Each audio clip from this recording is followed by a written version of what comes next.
Hello, everybody. Welcome back to the Senators Roundtable. Today, I'm joined by my usual co-hosts, Paul and Dayton, but I'm also joined by Alex Adams. He runs the Behind the Play podcast. If you haven't been able to check that out yet, make sure you go look at his content. He's done some amazing stuff, and it's happened pretty quickly for you, Alex. It's things have developed. It's only been about a year since you kind of popped up, and things have been going really well for you. You've worked overseas a little bit. You've done some amazing interviews. Just kind of walk us through your story a little bit. Yeah, no, it's come very quickly. It's crazy to say that it's only been a year.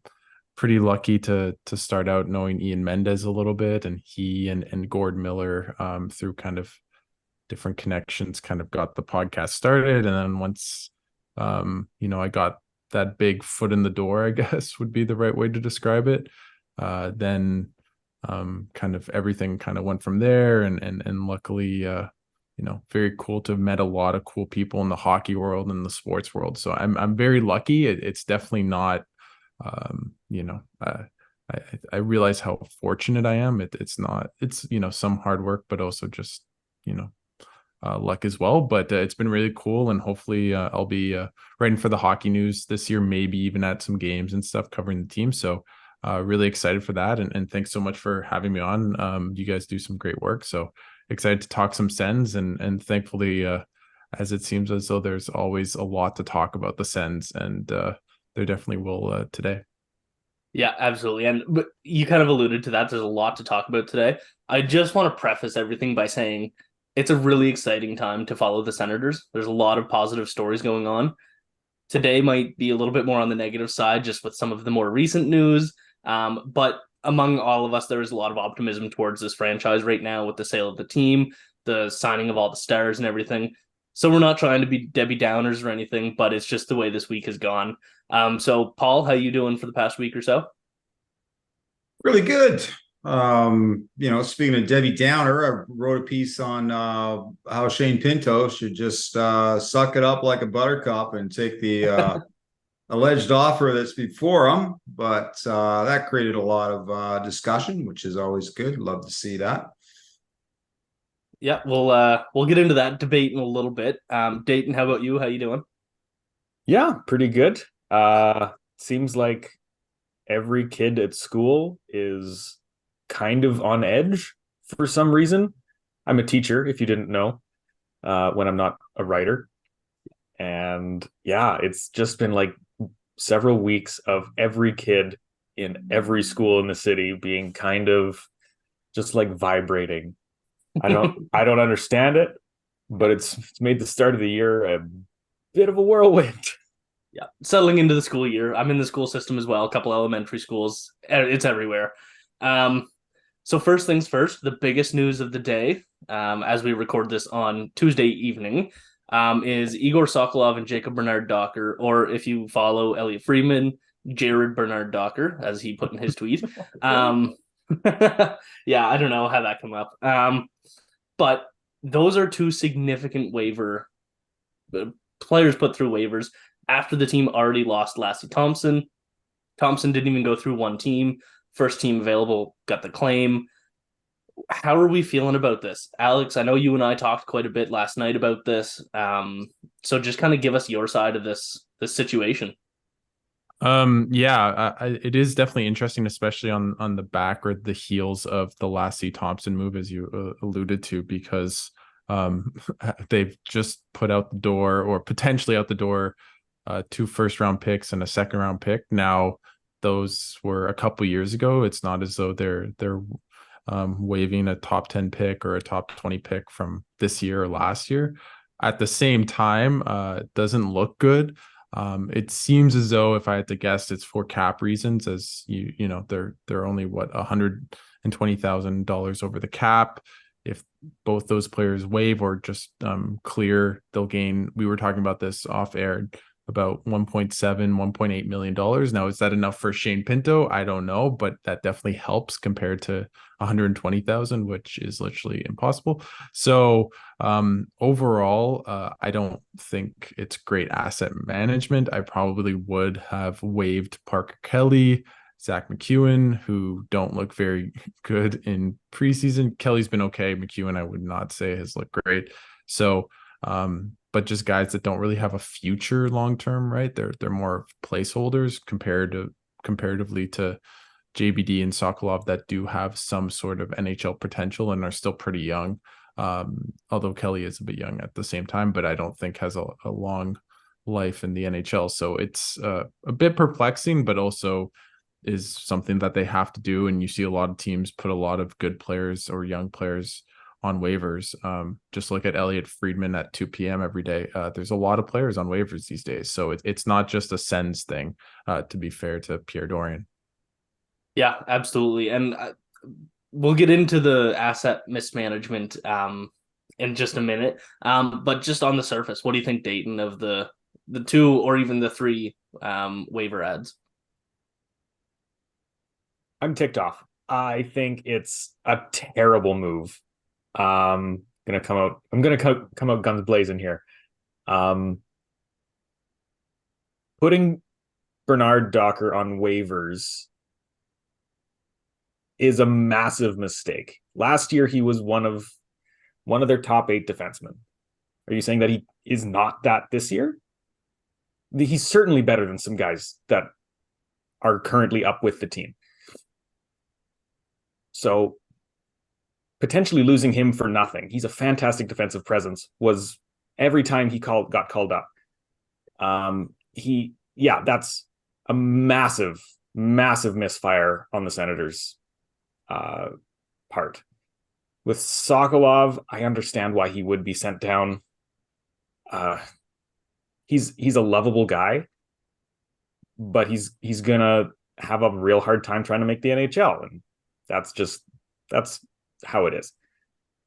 But yeah, losing Thompson and then potentially losing Bernard Docker. Of course, we don't know. We can't assume. But he's a former first-round pick, and he's fantastic. If I was a competing team, I'd grab him instantly. He can make a top 6 in the bottom pairing easily. So what are they doing? Alex, you mentioned Parker Kelly and Zach McEwen. Yeah, those are 2 guys that I don't need on the team this year. I never liked the McEwen signing. That's just Austin Watson, but worse. And I said that in one of the episodes earlier. And then I do like Parker Kelly. He played in Saskatchewan. That's where I am. But apart from being a really hard worker and a grinder, he doesn't offer a lot. And we've seen that over the couple of seasons he's been with the team. So this is terrible. I'm very frustrated with how the Senators are conducting their current preseason. It looks like they can't get out of their own way. Yeah, it's a tough situation to be watching. And so I don't know if any of you follow Rachel Dory on Twitter, but she was getting into it last night with some people and saying that, and she's been in the front office of an NHL team. She knows she's not just making stuff up.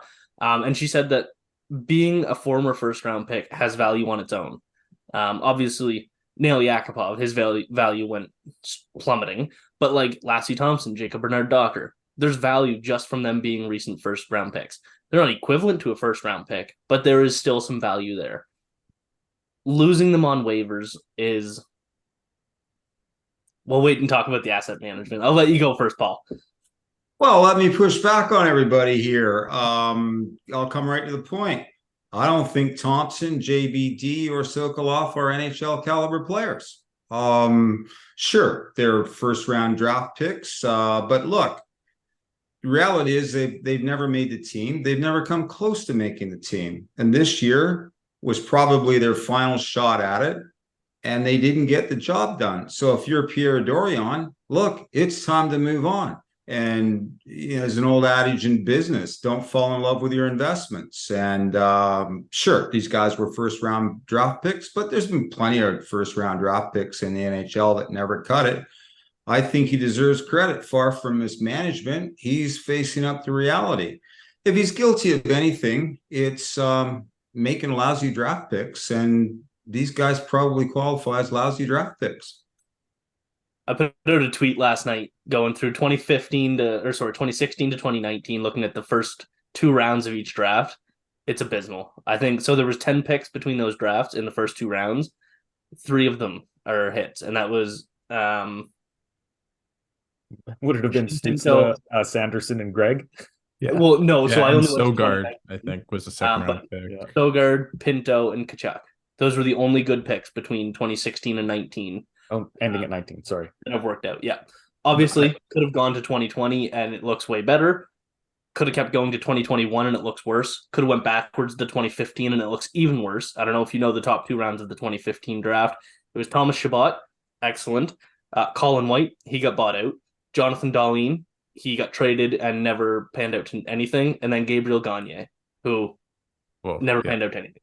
So, like, it doesn't matter where you look. That was just the block that I took. Everyone's commenting and saying that I'm cherry picking these stats and whatnot. Could have taken any amount of years. It doesn't look good. Paul, you just did a piece looking at all the first round picks since 2005. There's a lot of names in there that you're like, really, in the first round? Maybe they didn't pan out to anything at all. Like, we look at Logan Brown. Sure, injuries might have cost him a lot of his future. The drafting has not been as good as it has, as it's projected to be. Everybody says that Troy Mann was like a god, or Trent Mann was a god at the scouting and everything. Sure, in the later parts of the draft, there's been some good picks. But other than that, like... Yeah. I mean, the drafts, I said in the article, the drafting's a crapshoot at the best of times, right? And that's true of hockey. It's true of other sports as well. But, you've just got to face up to reality. These guys aren't good enough to cut it. They're not good enough to make the NHL. And a guy like Max Gwinnett came up, he played his heart out, and he worked his way onto this roster. And you got to go with that type of player. And what was he drafted in the late rounds? He's a fifth rounder, I think. 2019. 7. Yeah. But that's hockey. So beat him up for lousy drafting, not mismanagement. He's facing up to reality here, in my humble opinion. Yeah, just to go off that, like with Dorian, it's like it's been very hit or miss, right? Like, you have to give him credit for Tim Stützle, even though he probably was going to pick Tim Stützle, whoever fell to his lap at number 3. Jake Sanderson was a bit of a reach. A lot of people wanted Jamie Drysdale or other players. Brady Tkachuk, I remember wanting Philip Zadina. Look at Philip Zadina. So I to be fair to Pierre Dorian and his asset management, he had huge misses. He also had huge wins. He also had the Carlson trade. So I think when you look at JBD and Sokolov and Lassie Thompson, I think about more cap mismanagement as much as, and sure that they haven't been great at drafting. I'm not all out on them. They're still pretty young players, but if you're talking about here and now to win with the Sens, I don't know if they're really contributing in a huge way. Now, sure, there's going to be injuries. Can they plug a hole? Sure, that'd be great to have more depth. But at the same time, I don't see it as though, like I was listening to Ian Mendez, who on I think the Athletic show, but he was just talking about how, like, when was the last time you lose a guy on waivers and it comes back to haunt us, right? I think Rudolph Balcers went on waivers and everyone was up in arms, and no one talks about him anymore. So at the end of the day, sure, it's a bit of mismanagement. I don't think it's as like the end of the world, but it could have been done better. And sure, he could have drafted better at the same time. But I wouldn't say this is like a complete failure. I also would not say that this is a great job by Pierre Dorian at the same time. Yeah, and you hit it bang on. It all comes back to the cap management. That is the issue at large here. Losing Lassie Thompson on waivers, not a big deal in a vacuum. Sure, it didn't pan out, 2019 first round pick, whatever. To then go on and waive your 2018 first round pick, who was supposed to take that spot, gets to be a bigger deal. When you look at why at least one of them had to get waived, was because signing Travis Hamonic, who, I'll be completely honest here, I really liked Travis Hamonic last year. If he signed a 1-year, $800,000 contract without a no-move clause, I'm more than happy to take that back on the team. But to give him 2 years, 1.1 million, and a full no move clause, that is that's terrible cap management. Had to give the full no move clause to lower the AAV is kind of the report that came out in the summer. So why have to re-sign him? I get it. I really liked him on the team. I think he was great with Sanderson. Sanderson lifted him up a little bit, but I really liked having him on the team. He looked really good on Ottawa. But you didn't need to bring him back. There's better options and cheaper options and less risk tied to them. So if Hamonic isn't signed, he was not the sixth best defenseman in preseason. And I don't think that's a hot take at all. Jacob Bernard-Docker, he wasn't excellent either, but every year for the past 3 years, every chance he got in the NHL, he got a little bit better with each call up. He's to the point now that sure, he didn't have a good preseason, but the team knows what they have in him. And they know that he's gotten better with each call up. Got to give him a chance this year. That's kind of how I felt about it.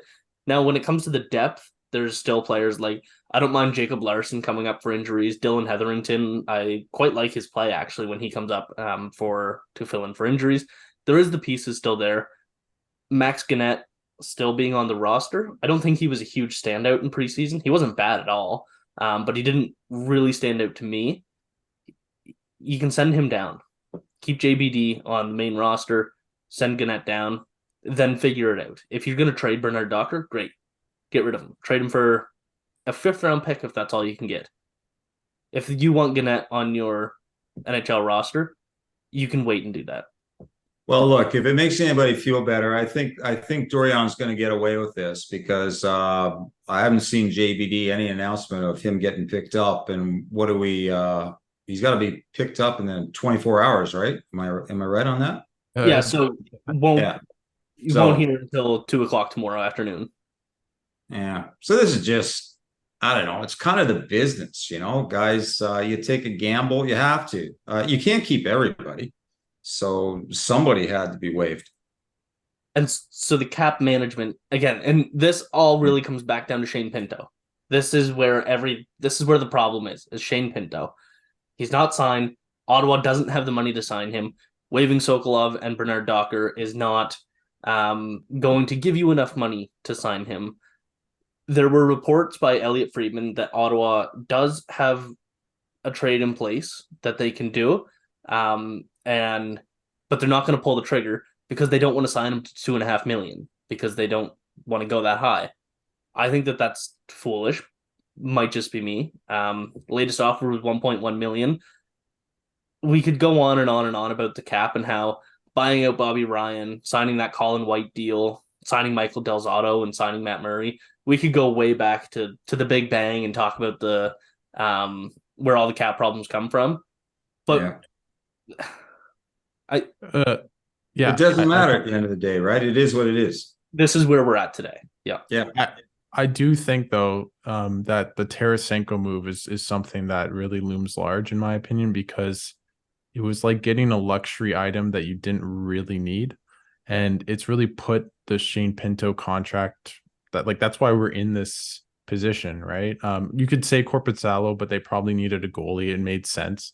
I wasn't fully on board with it, but it made sense to add a goalie for $4 million, right? But with Tarasenko, that's that didn't make any sense for the cap. They might have bid against themselves. I don't know. It sounded like Carolina was there, but that's really for me the point in which this Pinto thing was a problem, because if they don't sign Tarasenko, they have more, they have enough money for Pinto if he wants $2.5 million. And then they could maybe keep JBD or Sokolov, but more importantly, maybe add another player, right? Add another depth defenseman, add another depth forward, right? So it didn't make sense to do that deal before you, in my opinion, got Shane Pinto done, because unless you really think Tarasenko is here for the future, but a 1-year deal doesn't really indicate that either. So I'd rather have Pinto on my team than Tarasenko at the current moment. Tarasenko a couple years ago, I'd definitely take over Shane Pinto. But right now, that's a guy who is part of the core if you could get him locked in as your third line center with Norris being healthy and obviously Stützle being a star, it's a pretty formidable top three centers for years to come. So I think that's for me where Pierre Dorion really went awry with in terms of cap mismanagement. In a vacuum, I really like adding Tarasenko. I think he can be a great fit on this lineup. He has not looked excellent in preseason. Mind you, he's not trying to make the team. So I'll give him the benefit of the doubt there. Got to give him 5 games in the regular season to really make that judgment. But like you said, if you don't sign Tarasenko and you sign Tatar, there was kind of the debate between Tarasenko and Tatar going around on the internet. If Tatar is signed, great. You have that extra forward piece, and you still have more than enough room to sign Pinto and keep Bernard Docker and Sokolov. Like, I'm with you there. I don't think I was last night, but now the more that I thought about it after we talked about it, I'm kind of right there with you. So the latest offer to Pinto is reported to be 1 year, $1 million. A lot of people talk about how this is just negotiating. This is how it goes. Fine. If this report came out June 28th, I'm fine with that. That's great. Negotiate. Set the bar really low. We are 7 days away from opening the season, and 1 year, $1 million is the latest offer. I can't buy that at all. I know that Paul and I have some pretty conflicting opinions here. So Dayton, I'll give you the chance to kind of give your thoughts on that contract real quick before there's an argument. The peacekeeper, the mediator. Sure, I'll fill that in. So yeah, I do think that Pinto is worth more than $1 million. I understand why he was offered that. That's what they have available. And you give him the 1 year with the promise that, yes, we're going to renegotiate. You'll get a bigger chunk. There's some cap. There's some buyouts that are coming off the books next year, if I remember correctly. Yeah. Yeah, and an extra $625,000 in relief with Colin White. Yeah. So there's more money next year, and potentially the cap goes up. You're never fully sure if it won't do that. So you gamble on that a little bit with that 1 million offer for 1 year, with the promise that it's going to be renegotiated. Erik Brannstrom makes $2 million. Are we saying that Erik Brannstrom is more valuable to the team right now than Shane Pinto? No. Because I think they're completely different. Yeah. Brannstrom is playing on the third pairing. Pinto is going to solidify the bottom 6. Yeah. You got to switch those contracts somehow. No, Pinto should be getting that $2 million, but they don't have the money because they gave it to someone else. So it kind of comes back to that first debate we've had as cap mismanagement. Yeah. Too much money was given to the wrong players, and now the right players need it, and it's not there. Right. That's where I'd land on that. Yeah. Alex, what do you think about the latest report? Yeah, no, I'll try to lead into your debate a little bit, but I think it's fair for the Sens to offer him 1 times 1. Now he doesn't have to accept it. I'm all for, to preface this, I'm all for players getting what they deserve, and if as Dean said, like he's worth more than $1 million, but he has no ARB rights. He won't next year, I believe. If he signs a 1 year deal, I'm not fully sure, but because he came out of college, it's different contract, but no one can offer sheet him. The Sens don't need to offer him more than they need to. Now down the line, do you want, again, that third line center going forward and having a good relationship? And as you mentioned, they're essentially going to get about $6 million in cap, just by the dead money, and then Tarasenko comes off. There's some expiring deals, so they have way more cap to sign a Shane Pinto next year, but not this year. But they decided to sign Tarasenko or Hamonic. Brannstrom makes a bit of sense, but for $2 million. But at the same time, it's I don't think I'm not I do feel bad for him, but at the same time, I'm not blaming the Sens for offering $1 million. If that's all you have and you don't want to give up a first round pick and attach it to Matthew Joseph to get cap space, then, that's fair enough, right? Like, this is the CBA, and, we can talk about the problems with the salary cap. That's another issue. But sure, is Shane Pinto worth more than that? Than $1 million and maybe even more than $2 million? Yeah. At the same time, is it something that the Sens did something incredibly wrong? I don't think so. But they're playing with dice because they have a good player that they could have locked up, and they went elsewhere with the money that they could have used for Shane Pinto. That it wasn't like he's asking for $7 million or like he's a Leaf and saying I need 10 million. Although, he's not Austin Matthews, Mitch Marner. Like, it's a different scenario. Like, I don't think he's being unreasonable. At the same time, the Sens spent it on different people, and here we are. And it's a lot of their own doing, because they could have signed him for the money he's asking for in June, and they decided to spend it on different people. Right, and that's a perfect tie-in for it. Steve Warren, who you write with at the Hockey News, he had the perfect quote that sums all of it up that I'm going to present to you, Paul. I don't know if you've seen it. Yeah. It is not Shane Pinto's job to manage the Senators' cap and get them out of this position. That's the one sentence that summarizes all of this for me. The Senators shot themselves in the foot with this. Dorion backed himself into a corner by signing Tarasenko, by signing Hamonic, by all the dead cap. The money was obviously going to need spending at this point in the rebuild coming out of it. Getting yourself to this point, having $120,000 in cap space without like you can look at the Montreal Canadiens. They also have Carey Price that will come off of that number. They're over the cap right now, but he'll be going on LTIR. Ottawa doesn't have that. Ottawa doesn't have somebody that like, oh, don't worry, $8 million clears up on the first day of the season. No. All of this money is against the cap for the whole season. And they did this to themselves. You need to be able to having $120,000 in cap space before you even make a strong playoff push. Not ideal. Yeah, well, I've seen that quote before, poor Shane, why is this his problem? This is Dorion got himself into this situation. Sure, I'm not going to dispute that, but the reality is this is a business, and it's rarely in business anything it has anything to do with what's fair. It's what's possible and what each side can get away with. And right now, Dorion can get away with this, as Alex has pointed out. As a 10-2C, that's his status in terms of free agency.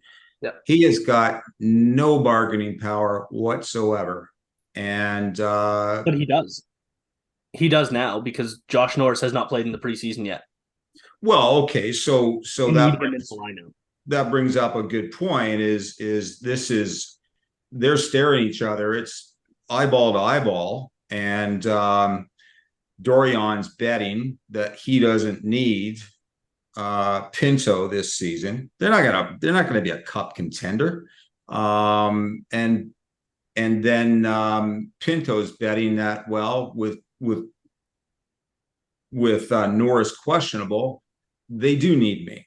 And so it'll go right to the wire. But I don't buy the argument that, oh, well, you don't want to upset Shane and make him feel bad. Next year, Shane's going to have a lot of power, and Dorion won't have as much. And Dorion, being the astute business person that he is, I think he'll come up with an offer that Pinto can't refuse. And hurt feelings won't have anything to do with it. It's just the reality of the business situation that exists right now. But all the reports that are coming out are saying that both parties want this to work out. Pinto wants to stay in Ottawa. He loves this team. He loves the city. Ottawa obviously wants to keep him. I don't think the bad blood is going to boil over, but it's not his job to leave money on the table. It's just not. Like, seeing all these guys getting locked up, And then, like you said, Alex, and I'll go back to it a dozen times, signing Tarasenko just took that money away from him. Sure, but the question I have for the Pinto camp then is, all right, so you're not going to accept this offer. It's an insult and it's 40% below what you're worth. Okay, what are you going to do? And to be fair, to like go off Paul's point, like I mean, I don't know what the negotiations were on June 29th or July 1st or July 5th. But maybe there is a contract for Pinto that he could have accepted but wanted to bargain. I haven't heard that, like I which is interesting that no one's really talked about that. It's like what was kind of offered at the start of free agency. But that would be really interesting, is did Pinto have, I don't know, 2-year deal at $2 million that he could have said yes to, and then he said no, I can make more, and then Dorian's like, okay, well, I'm going to sign Vlad Tarasenko, and now I only have this amount of money for him, right? I do think it's also interesting with the waiver claim, with Sokolov, with Thompson, with JBD. Like he has what, 1.7, 1.8. They don't have a lot of players on their team. They only have 6 defensemen and 12 forwards with that, if Pinto were to sign. But that's more than $1 million. Now Pinto could make maybe close to 1.7, 1.8 million, right? So he has a bit, like Dorian can go to him with a bit more money now, which is another interesting wrinkle with the waiver claims. But, to build off the point you made earlier, Alex, about Tarasenko, you could turn that on its head. For maybe the calculation on Dorian's part was, look, we got to make the playoffs, if for no other reason than to save my own skin. Yeah. I've got Pinto in my back pocket. I've got him sewing up because he's the 10-2C. Bring in Tarasenko, that gets me to the playoffs. And then next year, when I've got cap space, I can do something to keep Pinto happy. I don't know that was. Yeah, the one thing I'd push back on is, then I'm sure Dorian didn't want it to be a situation where they're going into, 7 days away from the season starting and Pinto not playing. So like maybe he knew that, but he didn't know it enough or have it confirmed enough to actually get him to sign, right? Yeah. So it's definitely an interesting little dilemma, and you can blame Pinto, you can blame maybe Dorian for mismanagement of the cap, but at the same time, it's like, just do your job, like do the signing, get it done, right? Because again, it's an RFA, it's not like a UFA where he can scour the market. You could have got this done and found a way to do it by even the start of training camp, right? Like it didn't have to be July 15th or July 31st, but it should have been before a week before the games, because if Pinto comes back, even if they sign him tomorrow with the cap space, he plays one preseason game, and Norris is injured. Like that's a bet that Dorian took, and really maybe a mistake that he made. Now is it the end of the world? No, but depending on how this shapes out, it is not a good look that it took this long. Either way, even if Pinto wins the signing or if Dorian wins the signing. Yeah. It's a situation that it's impossible to predict how it's going to play out at this point. There's just so many moving parts.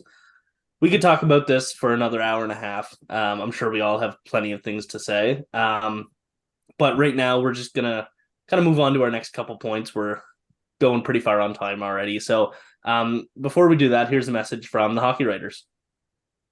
Interested in writing for the Hockey Writers? If you have experience writing about hockey, are passionate about the sport, and are looking to take your writing to the next level, the Hockey Writers could be the place for you. Here at THW, you will have the opportunity to hone your craft at one of the world's largest and most respected hockey publishers. You will have control over what you write, be able to seek out media credentials, and be supported by a large network of writers and editors. Plus, you'll get paid for doing it. If you're interested and want to know more about team openings and requirements, please visit the Write for THW page on the Hockey Writers website. A link to that page is also listed in the description. All right, welcome back, everybody. So we've talked about the situation with the waivers and Shane Pinto and all the cap and all that. So let's move into a bit more of a positive spin on things after our Debbie Downer session. We're 6 games into preseason. Ottawa's doing fantastic. that cannot get lost among all these negative stories that are going around right now. So yeah, we're 6 games in, 2 games left to play before the NHL season starts, which is insane. Who has impressed you the most? So a lot of players have been sent down, just even to partake in the Belleville Senators training camp. Like I look at Tyler Clevin as an example. He's done some pretty great things so far, but it makes sense for him to go to Belleville for training camp there. Alex, I'll start with you. Who's impressed you the most so far? Doesn't have to be a young guy. Could be one of the stars on the team, but who's really stood out to you? I think it's Drake Batherson.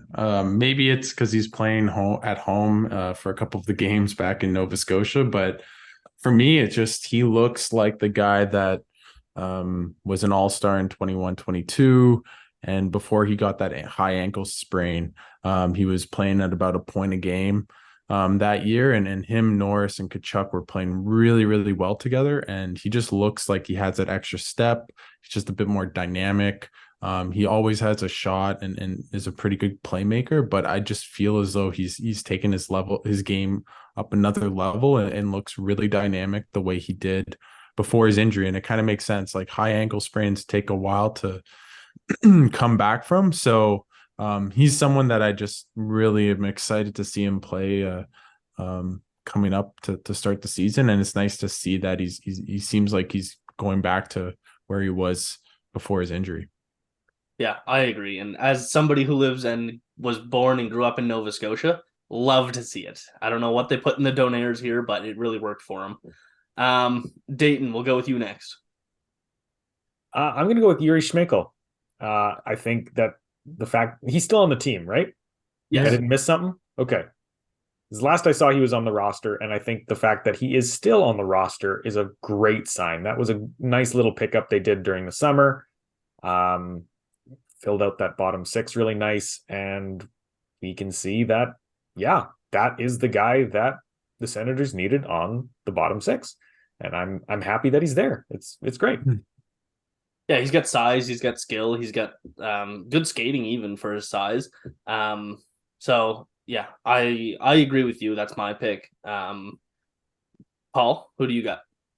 I like Roby Jarventie. I mean, he's got three goals so far in the preseason. He's really battling for his spot. And hey, we were talking about Pinto. Well, he could be a third line center to replace Pinto. Stay tuned. Watch that spot. Yeah, and which is quite a development because in his Belleville career so far, he played 7 games at the end of last year as center just because of injuries and call-ups. He was never a center since he's been drafted. He was even drafted as a winger. So this development of him having a great preseason as a center, I'm loving it. So if I was to give a unique answer, I'll go with Jacob Chychrun. He had that one dominant game, of course, but he's looked good every time he's on the ice. Him and Chabot, going to be really interesting to watch. 2 very offensively capable. Obviously, Chychrun, his defensive stats are way better than Chabot, so he's kind of going to take that back step. But he took that back step, and we still saw him score 2 goals against, who was it? Was that the Canadiens game? I don't remember. Leafs. The Leafs, right. So yeah, I'm really excited to see how Chychrun works out in a full season. Hope he can stay healthy. Has anybody disappointed you so far, Alex? That's a good Surprisingly question. disappointed. Disappointment. Not really. I don't feel as though anyone. I guess maybe Tarasenko. I know a lot of people on Twitter find him like he's been super poor. I just feel as though I see him as a luxury player. So if he's not scoring, he's not really impacting the game that much, right? So he still has the shot. It'll be interesting to see where they play him in the lineup to start the season, right? Is that with Norris? If Norris is healthy, do they bring him back with maybe Stützle and Tkachuk and put him on his right side? He's playing on the left side the whole preseason, but normally a lot of Russians like to play on their off wing.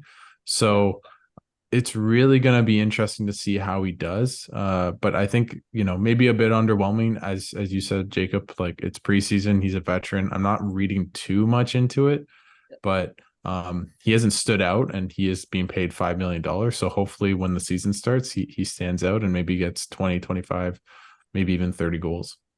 Yeah, and playing on his off wing in preseason,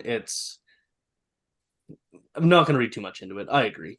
He has had some nice plays. Like there's been a few shifts that I'm like, there we go. That's what I really like to see out of Tarasenko.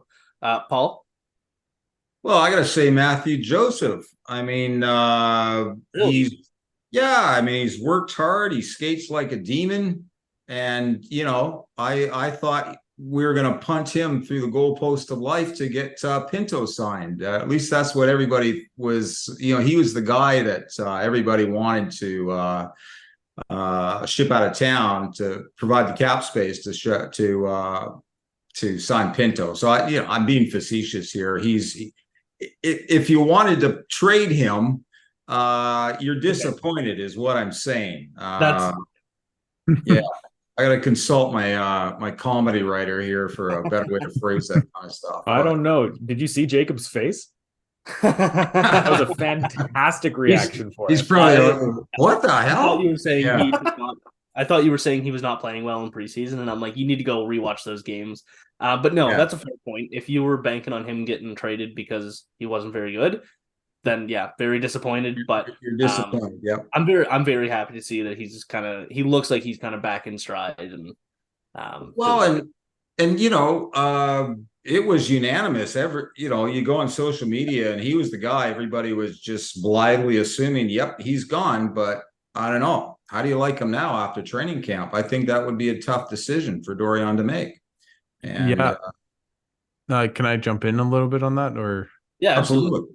Yeah, I don't want to take away from Dayton. I think he was next, but I find it interesting, all the slander for Joseph, just because he really had no center to play with after Norris went down for the year. Like, they looked really good, him and Pinto, to start the year for the 5-6 games, and then Norris gets hurt, and then the rest is history. And I don't think he scored an even strength goal all year, right? So but he's very good defensively. He skates like the wind, penalty killer if you need. He's a good NHL player. Is he $3 million in a cap world as we live in right now? Maybe not, but he's still a valuable NHL player. He's an NHL player. And as Paul said, disappointing in a way, but probably good for the Sens, because it means they want to trade him in the end. They probably don't have to give up a first-round pick. Maybe they can only give up a second or third-round pick for the contract. But overall, I hope he's on the team, because I think he's great as a third, fourth-line winger and provides a lot of value and can really add to this team. But, and that's the problem in the rush to sign Pinto. There's been all kinds of crazy suggestions. Get rid of this player and that player. Let him go at 50 cents on the dollar. That's bad management, and I'm sure we'd be skewering Dorian for that in some future show. So very likely. And again, cap management, should he have signed that 4-year deal? Who knows? Like, get my magic ball out, predict the future, see what, it's impossible to really tell. And it's really easy to criticize based on hindsight. So yeah, I agree. Dayton, who has kind of not lived up to the hype for you? That is a good question. My mind goes first to Zach McEwen. I know there wasn't really hype around him, but I'm disappointed that he's exactly what we expected. If that's pretty fair, actually. Yeah, it is. He came in and, of course, anyone who watches the Senators and cheers for him, I cheer for him a little. You want them to succeed, and you want them to get high value out of the players that they add. And I already mentioned that Zach McEwen was not my pick. I thought that was a strange addition, especially in favor of some other guys they could have added. But maybe they saw something that we didn't. I don't think they did. I think the Senators got exactly what they were, from what they got last season. I think the Sens. I think the Sens saw what the Leafs did with Ryan Reeves and said, "We'll one up you there." So I think that's kind of what happened there with another kind of fighter who probably isn't good enough to be in the NHL, but brings physicality, and maybe can jump into a playoff lineup and play 3 minutes like Chris Neal did in 2017 and get in a fight or something like that. I don't really get it, but overall, yeah, I totally agree with Dane. He has looked exactly as bad as I thought he was from watching him from afar. So I don't know why he wasn't on waivers, because who's picking up that contract up? He has 3 years. It's league minimum, but as an NHL contract. So just interesting decisions and interesting signings when you probably could have got an NHL caliber fourth liner for around that money. Yeah. It's definitely interesting. I don't mind the signing if it was 1 year. 3 years just makes no sense. But whatever, it's league minimum. It can be buried. It's not the contract that bothers me. It's just the premise behind signing a player like him. Definition of a DJ guy. That's why he got signed. So last thing we're going to kind of talk about. So Alex, we finish off every show with rapid fire over under. So I'm going to give you a line.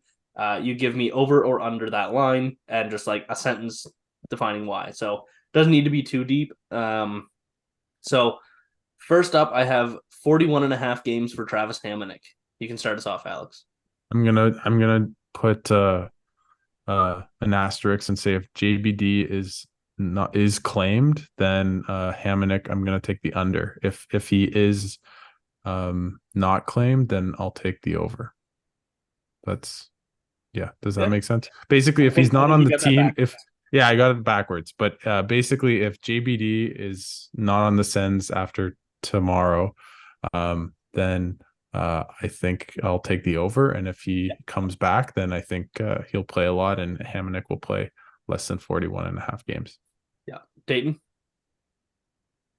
I'm going to go under, mainly for spite. I don't think they should have added him when they did. I think they overpaid for him, and I like him. He, again, another kid who played in Saskatchewan. I watched him, or I think I just missed him when he was with the Warriors, Moose Jaw Warriors. So that's really cool. I like that. But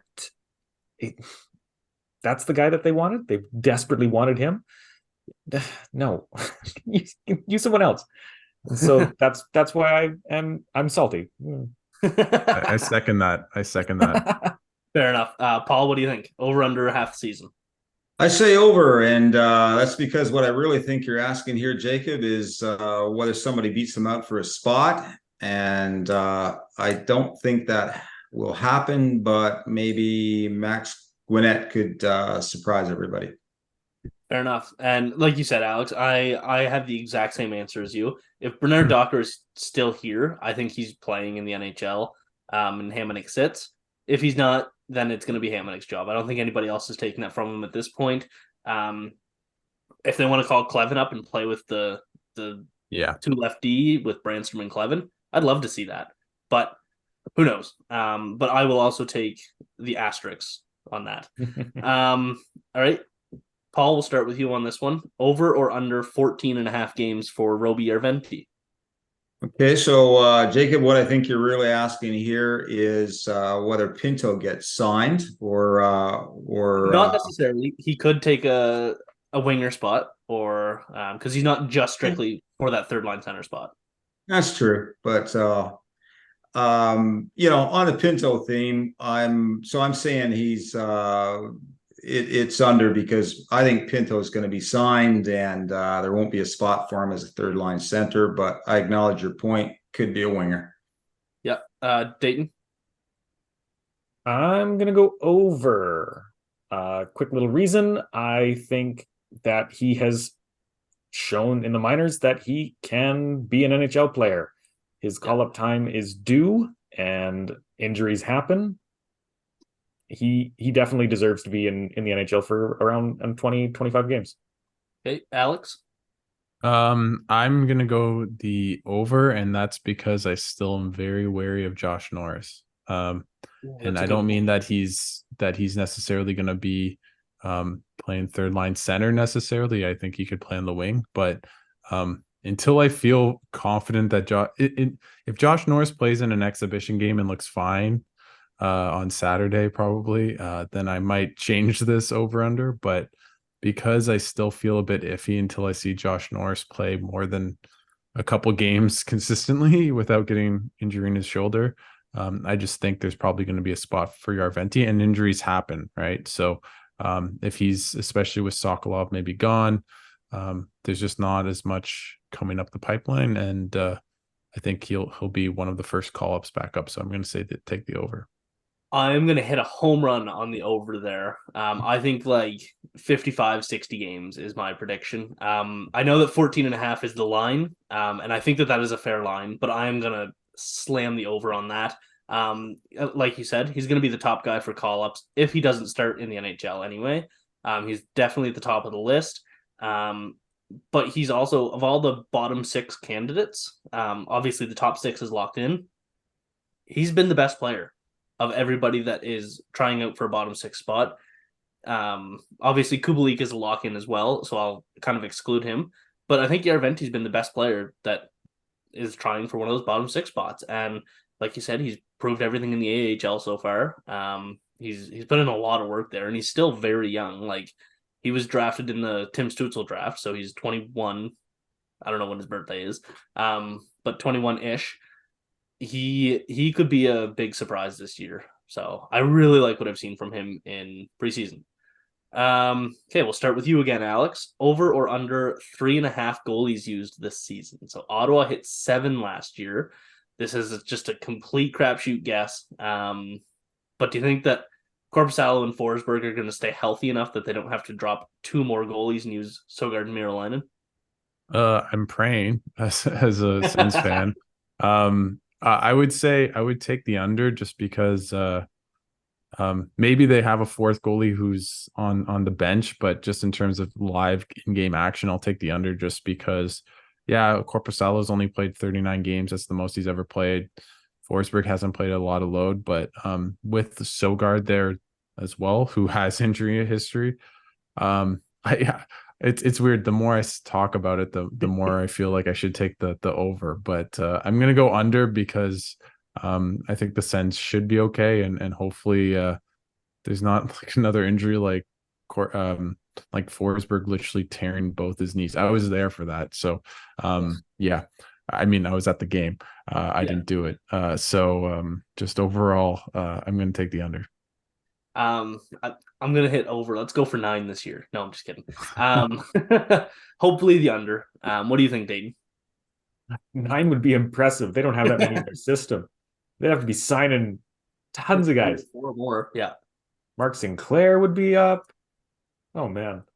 Anyways, no, I'm going to take the under. I think if Forsberg and Korpisalo can share duties and then get 10, 15 games from Sogard, that should keep everyone healthy. They are kind of all Band-Aids. But you do a little bit of load management and you try to make sure everyone stays well rested and healthy. Yeah, I think the Sens can get away with 3 guys. If not, I'd love to see Miralainen again. He had a really strong showing last year, and I think he's a sleeper for stealing a job in the future. Yeah. And if you look at his time in the Liga, like, he was incredible in Finland as a 18 and 19-year-old. Like, it was insane. Oh, yeah. All right, Paul, what do you think? How many goalies? I say under, because Ottawa's bad luck in goal has got to change sometime. I think it'll be this year. Fair enough. I like it. So just for time's sake, we'll just over or under on this one. We already talked about him quite a bit. Paul, over under 69.5 points for Batherson. Over. Dayton? I'm going to go under. I think he needs Wrong answer. Yeah, I know. I'm going to hit the over as well. I think that he's back. Alex? I slammed the over. Easy. Love that. Love to hear it. So Alex, I'm just going to give you a second to kind of plug all your stuff that you're working on. Mm-hmm. Yeah. So I have Behind the Play podcast. Everyone can check that out. I have Ron McLean tomorrow. What are we? Tuesdays on Thursday. Craig Budden next week. So some cool people in the hockey world. So check that out. And then I'll still be writing for the Hockey News throughout the season. So check me out there and follow me at Alex Adams BTB, which just means behind the play, because there's so many Alex Adamses. So overall, thanks so much, Jacob, and everyone for having me. I'm more than happy to do this again. And this was a blast. And hopefully everyone can talk about the Sens, as Pierre Doran said, in meaningful games, meaning playoff games at the end of the year. So let's hope that's the case. Yeah, let's hope so. So thanks everybody for tuning into this episode. This was a lot of fun, a lot of good debates here, a lot of positivity towards the end. Ended off on a pretty good note there. Make sure to check us all out on Twitter and at thehockeywriters.com. All those links will be in the description for finding our content. So yeah, tune in next week and we'll see what's going on then and how the season looks and how the roster looks. So yeah, like, subscribe, and share this with your friends. Thanks everybody.